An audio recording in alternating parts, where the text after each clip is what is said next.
মানুষের গায়ের রং কালো এবং ফর্সা হয় কেন সেটা কি আপনি জানেন?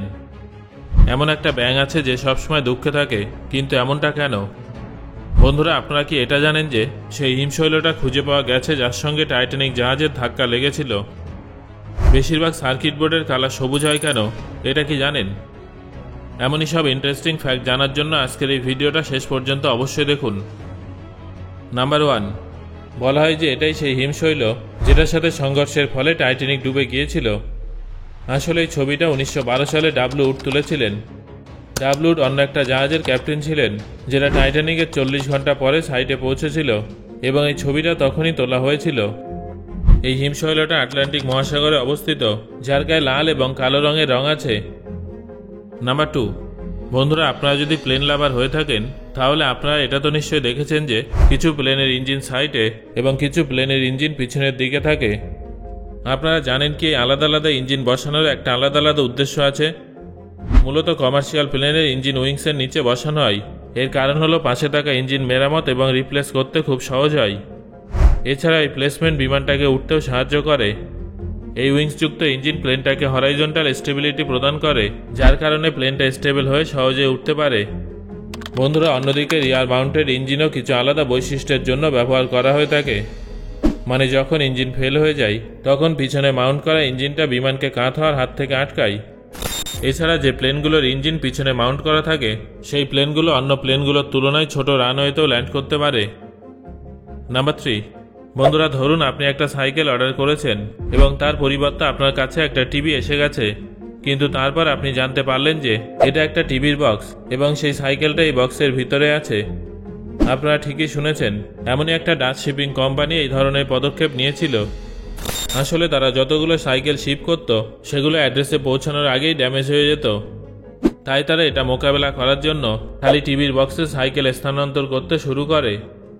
আপনারা বিশ্বাস করতে পারবেন না যে তাদের সেই আইডিয়াটা কাজও করে যায় এবং 80% সাইকেলের ড্যামেজও বন্ধ হয়ে যায়।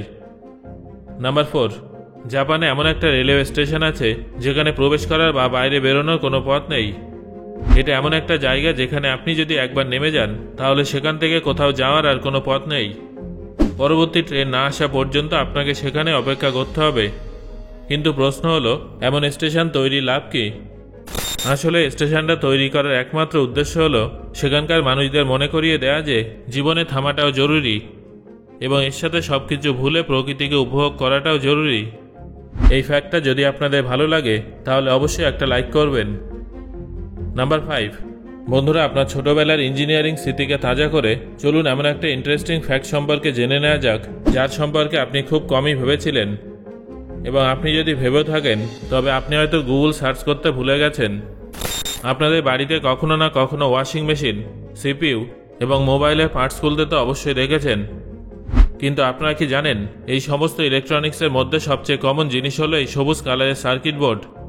কিন্তু এখানে একটা প্রশ্ন থেকেই যায় যে এই বোর্ড সবসময় সবুজ কালারেরই কেন হয়?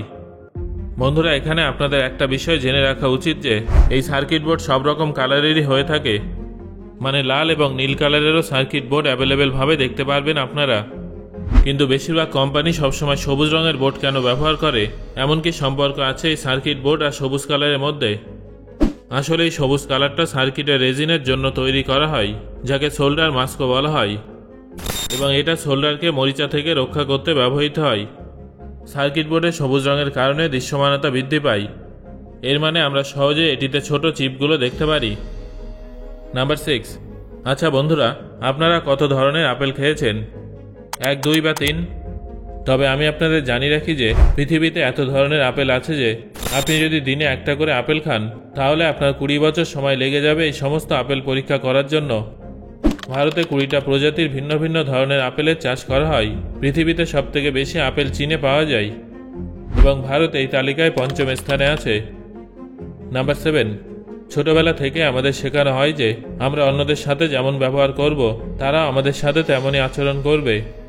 কিন্তু মনোবিজ্ঞানীদের মতে এটা সম্ভব নয়, কারণ সবার মন সমান নয়। মানে আপনি যদি কাউকে সাহায্য করেন তবে সেও আপনাকে সাহায্য করবে এমনটা জরুরি নয়। নাম্বার 8, বন্ধুরা, এবার আমি আপনাদের যে ফ্যাক্টটা জানাবো সেটা খুবই মজাদার ফ্যাক্ট।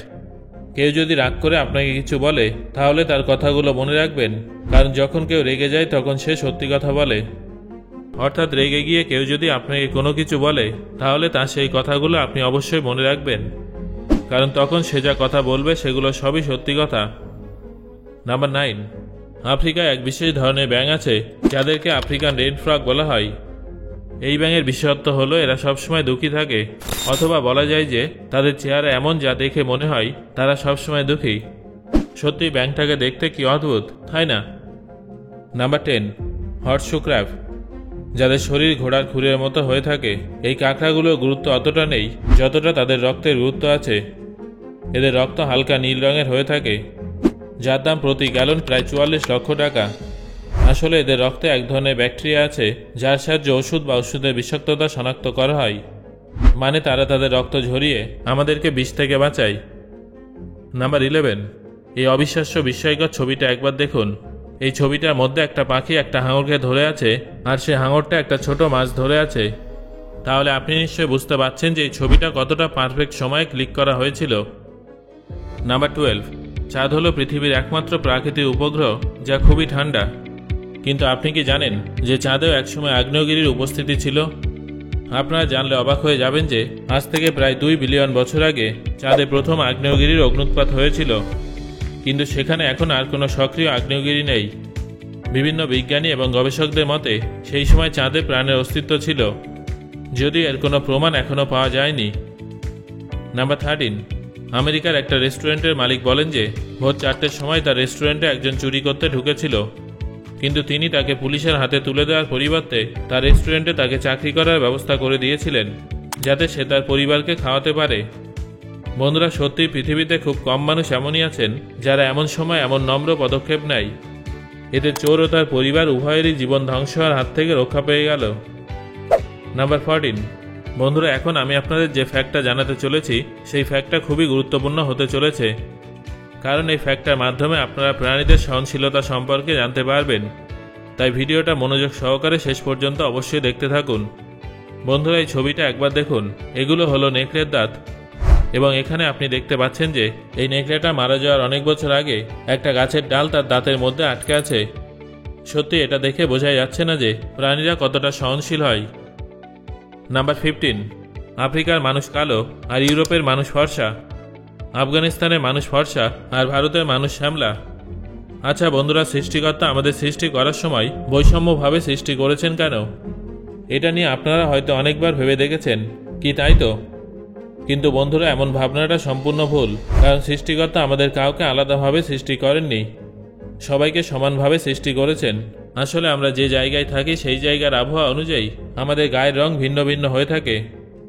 মানে আমরা যদি কোনো গরম জায়গায় থাকি তাহলে সেই জায়গার আবহাওয়া অনুযায়ী আমাদের গায়ের রং কালো হবে, আবার যদি কোনো ঠান্ডা এলাকায় থাকি তাহলে সেই জায়গার আবহাওয়ার হিসেবে গায়ের রং ফর্সা হয়। আসলে আমাদের স্কিনে এক ধরনের উপাদান থাকে যার নাম মেলানিন। এই মেলানিন 2 ধরনের হয়ে থাকে, ইউমেলানিন এবং ফিওমেলানিন।